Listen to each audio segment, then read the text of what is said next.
Double, double, toil and trouble, fire burn and cauldron bubble. A wicked woman this way comes. Welcome to our deep dive into the stories of women history accused. We're not really interested in whether they were a good witch or a bad witch, because let's be honest, most of them weren't witches at all. They were inconvenient, independent, unapologetic. Today, our hunt for the truth takes us to the story of Alice Kyteler, one of the earliest and most fascinating witchcraft accusations in all of European history. So grab your broom and let's go. Okay, so I want you to picture this. We're in Kilkenny, Ireland, and the year is 1324. The streets are tight, they're narrow, and the air just smells of smoke and damp stone. People are talking, but they're talking in low voices, because a rumor is moving through this town like a fog. And at the very heart of this rumor is one person, a woman named Alice Kyteler. And the story that's spreading is simple, which makes it even more powerful. Here's this woman, this very wealthy woman, who's had 4 husbands, and every single one of them is dead. And now the servants are starting to talk, whispering about weird powders, about strange rituals, about things that happen in the middle of the night. Now, whispers are one thing, but pretty soon the local bishop himself starts to pay attention. And that is the moment everything changes.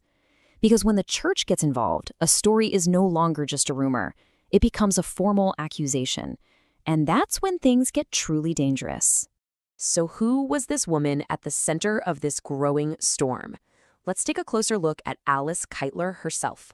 So here's the first thing that's so wild about this case. It completely flips the script on what you'd expect. When we think of an accused witch, we usually picture someone on the fringes of society, right? Poor, alone, powerless. Well, Alice was the absolute opposite of that. I mean, Alice was a major player in Kilkenny. She was one of the wealthiest women around. Her dad was a successful merchant, so she inherited money, property, and influence. Then she goes on to marry 4 prosperous husbands. Each time one of them died, her personal fortune just got bigger. For a woman in medieval Ireland to control that much wealth on her own, that was incredibly unusual. It made her stand out. And as we're about to see, standing out like that made her a target. So you have to wonder, how does a woman with that much power even become a target? Well, it didn't start with spells and cauldrons. Nope. It started with something far, far more human. And this really gets us to the absolute core of the whole story. Was this really about magic? Or was it about money? Because, and get this, the very first people to point the finger and make accusations, it wasn't the priests, it was her own family. Let's just trace how this thing completely snowballed. It all started after her 4th husband got sick.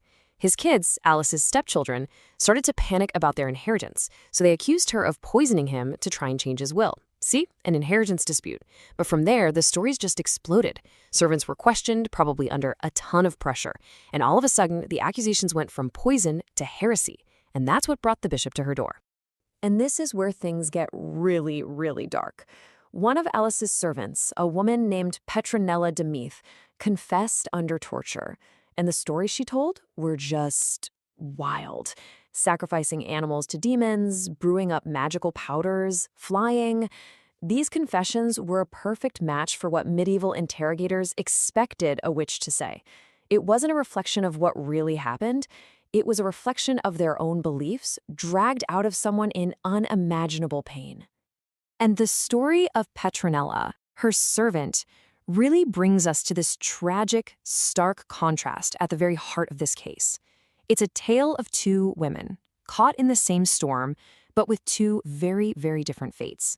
The official accusation named Alice Kyteler as the ringleader, the powerful witch in charge of it all. But she would not be the one to pay the ultimate price. It's a pattern you see again and again in history. Those with the least power paid the highest price.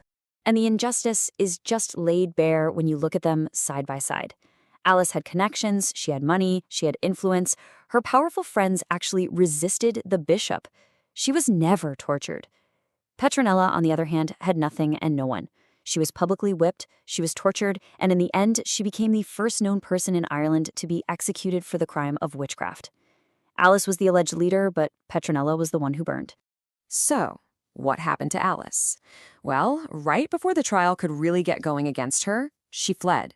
She disappeared across the Irish Sea, probably to England, and was never heard from again.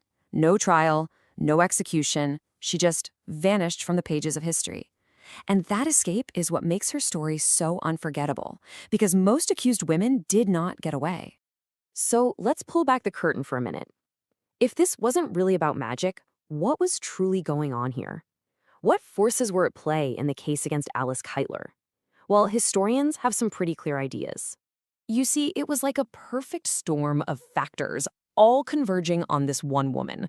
First, you had simple greed over her property. Second, there was this deep discomfort in society with an independent woman who just didn't fit the mold. Third, the church at the time was obsessed with hunting down heresy. And finally, you just had that general resentment that can bubble up against anyone with wealth and power.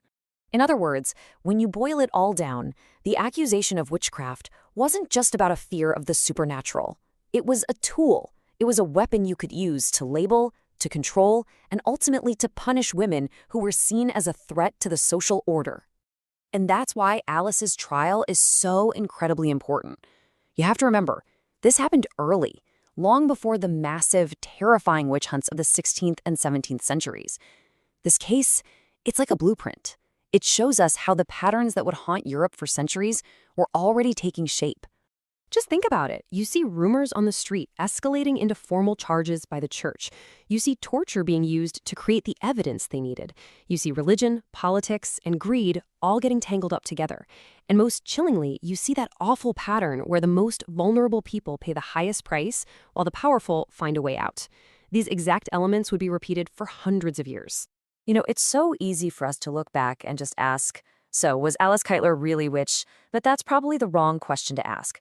A much better, much more revealing question is this. Why did the people around her need her to be a witch? What problem did that accusation solve for them? What fear did it put a name to? In the end, Alice Kyteler walked away from the fire and vanished into legend. But the fire itself, it didn't disappear. For centuries, women all over the world would face those same accusations. Most of them were not witches. They were healers, they were widows, they were just different. They were inconvenient. And as this story shows us with chilling clarity, sometimes that was more than enough.